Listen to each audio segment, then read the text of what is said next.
안녕하세요, 알파카입니다. 네, 안녕하세요. 문연아입니다. 네, 우리 쇼츠를 통해 가지고 또 많이 뵀던 분인데요. 여러분들께 부동산 상식을 가르쳐주고 있는 우리 문연아 대리님을 모시고 알파카 2023년에 또 좀 새로운 컨텐츠를 준비를 해봤어요. 최근에 이제 터보 채널에서 저희가 뉴스 읽어주는 거에 관련된 이야기들을 했는데 거기서 제가 좀 못 담았던 상업용 부동산에 관련된 정보나 실제로 저도 이제 유튜브를 한 5년 정도 한 것 같아요. 4, 5년? 그동안에 좀 자유롭게 제 의견에 대해서 얘기하는 걸 좀 조심스럽게 생각을 많이 했었거든요. 이제부터는 조금 더 리얼하게 좀 이야기를 해보고 싶다라는 거를 생각을 해서 편하게 좀 이야기를 해보려고 합니다. 저희가 언론도 아니고 2023년 상업용 부동산은 어떻게 변할까? 네. 알파카에 입사하셔가지고 뭐 물론 업무적인 것도 뛰어나시지만 또 이런 자료 분석이나 실무 경험도 거의 2년 정도 되시잖아요. 네, 맞습니다. 네, 실무 경험도 많으시니까 상업용 부동산에 대해서 궁금한 점이 저한테 있다고 하셔가지고 그런 또 질의응답도 같이 하는 그런 시간을 가져보겠습니다. 우리 시청자분들이 궁금해하실 만한 내용도 제가 대변해서 질문을 많이 드리고 네. 또 정보에 대해서 많이 또 대답을 해주시는 그런 시간을 가져보도록 하겠습니다. 네. 최근에 그래서 기사들을 찾아봤더니 주거용 부동산은 사실 저희가 뭐 매일 얘기해가지고 뭐 이슈들이 있지만 상업용 부동산은 이슈가 단순해요. 올 10월 뭐 빌딩 거래 가장 적다.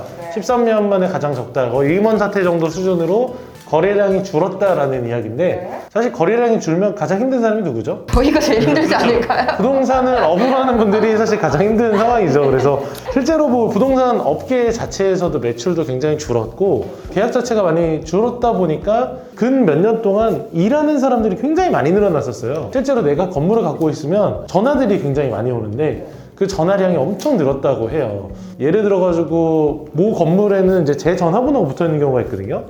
제가 하루에 진짜 거의 한 3통에서 5통씩 계속 전화가 왔었어요. 잘 생각해보면 구글에 쳐보면 제가 뭐 하는 사람이 나오는데 그거 체크 안 하고 하신 케이스도 많을 거고 그만큼 사실 업을 하시는 분이 많지 않았나 라는 그런 생각들이 듭니다. 2023년 같은 경우도 거래량이 회복되는 게 사실 생각보다 쉽진 않을 거예요. 부동산 업을 하는 사람들이 이제 좀 많이 줄겠구나 네. 라고 이야기를 하는데 뭐 이게 사실 최근에 주변 지인들하고도 얘기해서 느끼는 거지만 부동산뿐만 아니라 뭐 자동차 모든 곳에서 다 구조조정을 하고 있으니까 지금 같은 시기에는 어떤 회사든지 조금씩 조절을 하고 그 다음에 그런 좀 주의를 해야 되는 그런 시기가 아닌가라는 생각이 들고요. 사실 이런 거래가 안 되는 시기 같은 경우는 뭐 대응해야 되는 방법들이라고 할 때 사실 무조건 금매적? 그렇죠. 네, 지금 같은 시기에는 뭐 최근에 거래됐던 사례 같은 경우는 거의 한 60억 정도 됐던 건물이 30억 후반에 팔렸어요. 그렇게까지 떨어져야 이제 매매가. 그렇죠. 예. 근데 물론 지역이 소위 말해서 1급지가 아니다 보니까 40% 이상 빠졌던 거죠. 근데 이제 1급지 같은 경우는 한 20%만 빠져도 되는데 2급지, 3급지, 4급지 같은 경우는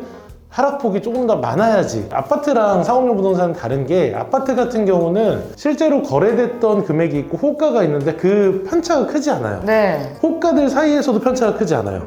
근데 상업용 부동산은 너무 개별적이라서 하나하나 부동산마다 편차가 엄청 크고요. 예를 들어가지고 바로 옆에 있는 건물인데 이 건물은 옆집인데 평당 1억에 내놨는데 저는 2억에 내놓을 수 있어요. 그러면 이게 과연 둘 다 호가라고 인정을 해야 되고 내가 2억에서 30%를 빼가지고 1억 4천에 팔았다고 해서 금매인가 이런 것도 사실 구별하기 어렵잖아요. 그러면 어떻게 보면 주택시장과 빌딩 매매 시장은 흐름은 비슷하게 가되 네. 개별적으로는 차이가 많이 그렇죠. 난다라고 네. 보면 될까요? 그러니까 시세라는 것 자체가 그 상업용 부동산에서는 애매해요. 뭐 예를 들어가지고 내가 상가를 판다라고 했을 때 내가 우리 상가랑 여기 상가랑 판다고 했을 때 권리금 차이가 2배 나는 경우, 3배 나는 경우도 있어요. 왜냐하면 여기가 그만큼 장사가 잘 되는 케이스가 있으니까. 이런 여러 가지 되게 개별성이 너무나도 차이 나는 게 상업용 부동산이다 보니 그런 뭔가 함정에 빠지시면 안 되는 거죠. 10% 싸요, 20% 싸요, 30% 싸요라고 이야기할 때 그게 과연 이 검증된 호가에서 싼 건지 아니면 내가 생각하는 그 시세에서 싼 건지 그러니까 거래 사례가 있다고 해서 그게 시세가 다 아니거든요. 최근에 예를 들어가지고 이야기 드리면 이 옆에 있는 건물 같은 경우 평당 1억에 팔렸는데 제 건물이 평당 8천에 나왔는데 별로 좋은 건물이 아니라고 제가 한 적이 있어요. 왜냐하면 1억에 나왔지만 얘는 건물 상태도 좋고 그냥 가볍게 가져갈 수 있는 건물인데 저 같은 경우는 8천에 나왔지만 노후가 됐어. 그래서 수리하고 뭐 하는데 1억이 넘어. 그러면 차라리 이런 걸 사느니 1억짜리를 사는 게 낫다 라고 이야기를 할 수 있는 거죠. 요즘엔 또 건축비도 많이 올라서 그 건물 상태를 좀 많이 보고 매수하시는 편이죠. 요즘 같은 시기에 어떤 거 추천 많이 하냐면 신축이나 리모델링을 한 건물인데 깔끔한데 생각보다 안 비싼 건물들이 있어요. 왜냐하면 건축하는데 예전에 비해서 한참 더 들 거거든요. 그래서 오히려 내가 새로 짓는 부지들을 도전하는 것도 좋지만 오히려 지어놓은 건물 중에서도 급한 것들이 나오잖아요. 그런 케이스들을 노려보는 거. 뭐 최근에 논현동 같은 경우는 매입가보다 싸게 나온 것도 있거든요. 요즘 같은 경우도 그 금매 사냥꾼들이 굉장히 많거든요. 네.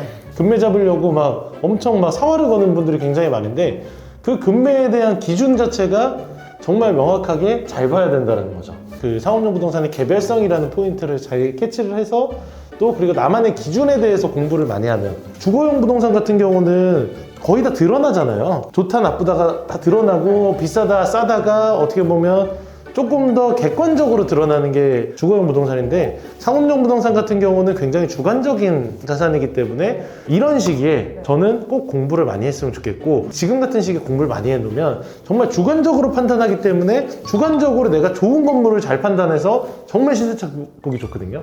과거에도 이런 하락기 이런 시기에 금매들 나왔던 거를 잘 사서 엄청나게 이득 봤던 케이스가 있어요. 그쵸. 2009년 그때 막 금매 나오는 거 잡아서. 2009년뿐만 아니라 거래량이 좀 적었던 2011년, 12년, 13년, 14년 요 정도 시기에도 많았고요. 아니면 17년, 18년에도 약간 거래량이 줄었었거든요. 그 시기에도 그런 게 많았기 때문에 그럴 때 어떻게 보면 그 상업용 부동산을 보는 눈들이 굉장히 좋은 분들은 정말 잘 샀죠. 여러분들도 지금 같은 시기에는 많이 공부를 하셔가지고 내가 정말 금매를 내 스스로 잘 판단할 수 있는 눈을 키워라 라고 이야기를 드리고 싶네요. 오히려 이런 어려운 시기에 해안을 가지고 있는 분들은 좀 이제 길게 봤을 때는 괜찮은 투자 시점이 될 수도 있다라는 말씀을 해주셨고 두 번째 보니까 뭐 꼬마 빌딩 쪽박 얘기 뭐 이런 거 얘기가 나왔는데 네, 한 2년 전쯤에 좀 고가에 잡으셨다가 리모델링 하려고 보니까 건축비도 비싸고 금리까지 올라버리는 시점에 힘들다는 얘기인 것 같아요. 근 한 2달 전, 3달 전에 신축하는 부지를 산 케이스들이 생각보다 많더라고요. 근데 제가 보면서 야 이거 이 가격에 사가지고 무슨 생각으로 신축하려고 샀지 이런 거 되게 많았거든요. 금리 부담이 장난 아닐 거예요. 그러니까 이거 무슨 생각으로 산 거지? 약간 이런 생각이 들 정도로 황당했던 경우들이 많은데 요즘 같은 경우에 진짜 이렇게 건축하는 거는 소위 말해서 진짜 엄청 싸지 않으면 자살행위예요. 건축 같은 경우는 또 우리가 예상할 때 시공사랑 계약을 뭐 12개월, 네. 15개월 이런 식으로 해요. 근데 제가 해봤던 결과 무조건 6개월씩 더 늘었어요. 그러면 결국 2년 동안 내가 이자만 내야 되는데 2년 동안 이자를 내가 그래도 버는 게 있다라고 하면 어떻게든 뭐 버텨서 낼만 한데 아니면 진짜 좀 힘들 것 같아요. 진짜 근데 금리가 이렇게 누가 빠르게 오를 줄 알았습니까? 그렇다고 해서 또 10월, 11월에 이렇게 좀 무모한 투자를 한 거는 조금 아쉽더라고요. 그래서 그런 케이스 같은 경우는 최근에 내가 땅을 샀는데 뭐 70억에 샀는데 68억에 팔아야 되는 경우들도 있고 근데 가슴 아프죠. 내가 무슨 이거 진짜 뭐 수업료 내는 것도 아니고 무슨 이렇게 바로 사자마자 내 돈이 까먹고 특히 건물 같은 경우 레버리지예요. 예를 들어가지고 내가 70억짜리를 현금 30억에 샀다. 40억 대출 받았을 거 아니에요. 그럼 내가 이걸 65억에 팔면 대출은 40억 그대로인데 내 돈만 25억이에요. 다 까여버린 거잖아요. 위약금 물고 계약을 포기하기도라는 얘기가 있는데 사실 건물에서는 계약 포기하는 경우는 저는 거의 드문 것 같아요. 금액대들이 좀 규모가 있고 계약금 자체도 생각보다 10%면 세거든요. 근데 10% 뭐 어떻게 포기해. 요즘 같은 분위기에는 좀 안 좋은 위치나 좀 잘못 사는 경우에는 오히려 진짜 10% 물고 해지하는 게 나을 수 있을 정도로 더 떨어질 수도 있는 자산이 생길 수 있거든요. 그래서 그런 거는 되게 주의하셔야 된다. 특히 강남이더라도 한창 유행이었어요. 강남에 논현동 안쪽 이면도로, 반포동 안쪽 이면도로, 잠원동 안쪽 이면도로 이런 구석구석에다가 땅 사가지고 지었던 케이스들이 많거든요.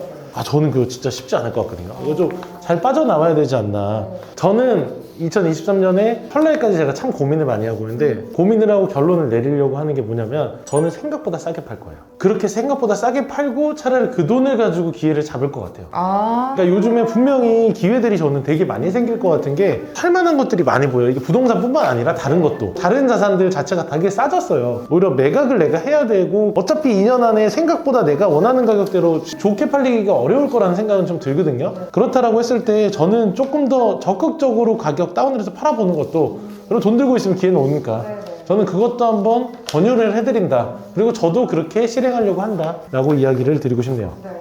최근에 뭐 잠깐 반등해가지고 매물을 거두고 호가를 올린다 뭐 이런 여러 가지들도 있는데 저는 그냥 냉정하게 가격 떨어질 것 같고 오히려 제가 그냥 저희 직원들이나 저희 친구들한테 추천하는 거 뭐냐면 올해 말이나 내년 초까지 한번 슬슬 보다가 청약이나 한번 해봐. 제가 이렇게 많이 권유를 해요. 떨어졌을 때 좀 괜찮은 지역에 아파트를 청약 한번 해보는 것도 난 되게 방법이 될 것 같다 라고 제가 이야기를 하고 있어요. 분명히 저는 좀 괜찮을 수 있다라는 생각이 좀 들더라고요. 일단은 공부하면서 청약을 노려보라 이런 얘기를 해주셨어요. 네. 그럼 아무래도 네. 지금 이런 부동산 시장이 정체되어 있는 게 네. 거의 이제 금리와 맞물려서 가야 된다고 봐야 될까요? 사실 부동산 시장에서 제일 움직이는 거의 70% 이상은 저는 금리라고 생각해요. 그리고 2009년, 뭐 2010년 그때도 네. 금리가 뭐 기준금리가 올라가면서 갑자기 거래량이 뚝 떨어졌었다가 네. 다시 금리를 조금 조정하니까 다시 거래량이 바로 늘어났었단 말이에요. 네. 그럼 저희도 금리가 조금 하향되거나 아니면은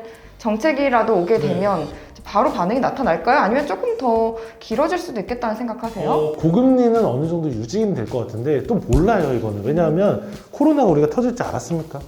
그러니까 정말 어떤 이슈가 어떻게 터질지 몰라요. 만약에 변수 없이 간다라고 했을 때 올해는 저는 그냥 이 고금리 기조로 유지가 될 것 같고 네, 어느 정도 상황을 보다가 그 당시에 그랬거든요. 이제 한 5%대에서 한 2% 갑자기 낮췄어요. 첫 번째 어느 정도 그 거래량이 변동이 되는 시기는 금리가 고정이 됐다라는 느낌이 들 때 예를 들어가지고 이제 금리 안 올릴 것 같다, 뭐 안 올린다, 약간 이런 발표들 나왔을 때 이제 이 선에서 이쯤이면 이제 어느 정도 바닥을 찍었구나 라고 생각을 해서 거래량이 조금 늘 것 같고, 근데 그 사이에서 보통 이제 금리가 기준금리 막 4% 5% 정도 되면요 금매가 안 생길 수가 없어요. 왜냐하면 진짜 못 버티는 사람들이 생각보다 많이 나오거든요. 그러면 그런 분들이 이제 경매 시장으로 많이 가고, 그래서 제가 올해부터 저는 경매장에 많이 나가 있을 거예요. 부동산 시장이 레버리지라고 해서 네. 상업용 부동산 살 때 최근까지는 70, 80%까지 활용해서 사셨던 분들도 계실 텐데 이제 그런 분들은 뭐 금리 부담이 굉장히 커졌을 것 같고 네. 요즘에는 어떻게 레버리지를 좀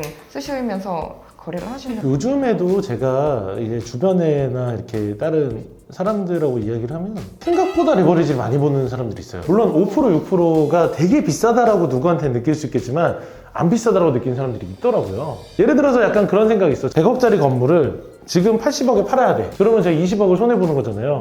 그럼 차라리 내가 지금 당장 급한 20억이 필요하다라고 하면 20억으로 대출을 받고 이자 10%로 대출을 받아요. 그러면 2억씩 4억이잖아요. 4억 손해보는 게 낫지, 이거 20억 손해보는 겁니다. 사실 이것도 어떻게 보면 투자라는 생각이 들거든요. 그래서 그런 식으로 생각을 하는 분들이 생각보다 있더라고요. 개인적으로 봤을 때 너무 공격적이지 않은 수준으로 투자를 하셔야 될 것 같은 시기입니다. 네, 그럼 끝으로 거래량이 감소한다라는 얘기는 많이 나오지만 실제로 알파카에서는 그래도 매매 거래가 좀 되고 있는 편이잖아요. 아, 그런가요? 네. 네. 그렇다고 합니다. 네. 그런 매매가 되는 사례들이 뭐 어떤 케이스인지 이제 살짝 맛보기로 소개해 주시면 투자하는 데 도움이 될 것 같습니다. 최근의 사례 중에 하나는 상속된 매물들이 좀 거래가 됐었죠. 그래서 상속 때문에 그것도 약간 형제들끼리 분란이 생기기 전에 매각을 하는 그런 케이스들이 있었고, 그리고 하나 어떤 건물 같은 경우는 저희 나름의 이제 알파카에서 분석을 했을 때 이 매물의 잠재력이 굉장히 높아요. 서울에 있는 건물인데 연면적 규모가 되게 크고 이거를 잘만 꾸미면 여기에 월세를 엄청나게 늘릴 수 있는 건물인데